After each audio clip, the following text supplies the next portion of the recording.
Hi friends वரைக்கும் சேனலை subscribe பண்ணாதவங்க subscribe பண்ணிக்கோங்க.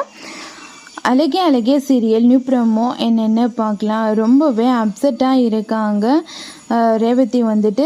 ரேவதி ஏன் ரொம்பவே ஃபோர்ஸ் பண்ணி எல்லா கொஷின்ஸும் கேட்டுகிட்டே இருக்காரு. நீ தான் கண்டிப்பாக அவளுக்கு சொல்லியிருப்ப, உன்னை தவிர வேறு யாரும் அவங்க சொல்லியிருக்க மாட்டாங்க அப்படின்னு கேட்டுகிட்டே இருக்காங்க. நான் சொல்லலை அப்படின்னு சொல்லிகிட்டே இருக்காங்க. நீ தானடி சொல்லியிருப்ப, எனக்கு நல்லா தெரியும் அப்படின்றாங்க. ஆமாம், எனக்கு ஆத்திரம் தாங்காம தான் சொல்லிட்டேன். அவள் எவ்வளோ நாள் ஃபீல் பண்ணி எங்ககிட்ட பேசியிருக்கான். இந்த வேலை போனதுக்கான காரணம் என்னன்னே தெரியல அப்படின்னு சொல்லிட்டு ரொம்ப புலம்பிக்கிட்டே இருந்தான்.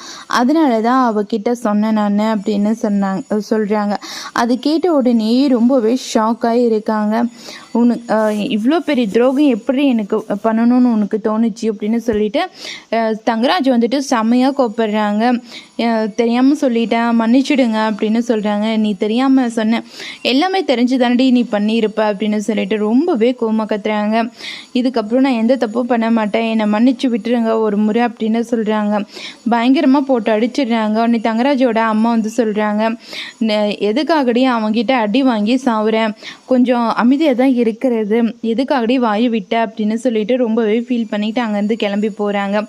இன்னொரு பக்கம் பாக்கியராஜ் வந்து வேலையில் ரொம்பவே பிஸியாக இருக்காங்க. திடீர்னு ரேவதியோட ஞாபகம் வந்துடுது. ஞாபகம் வந்த உடனே கால் பண்ணுறாங்க. என்ன ரேவதி, ஏதாச்சும் உனக்கு ப்ராப்ளமா, திடீர்னு எனக்கு உன்னோட ஞாபகமாகவே இருக்குது அப்படின்றாங்க. ரொம்ப அழுந்துக்கிட்டே இருக்காங்க ரேவதி. பாக்கியராஜ் கால் பண்ண உடனே இன்னும் இல்லைன்ற மாதிரி ரொம்பவே ஆக்ட் பண்ண ஆரம்பிச்சுறாங்க. அதெல்லாம் ஒன்றும் இல்லைன்னு, நான் நல்லா தான் இங்கே இருக்கேன் அப்படின்னு சொல்லிட்டு சமாளிக்கிறாங்க.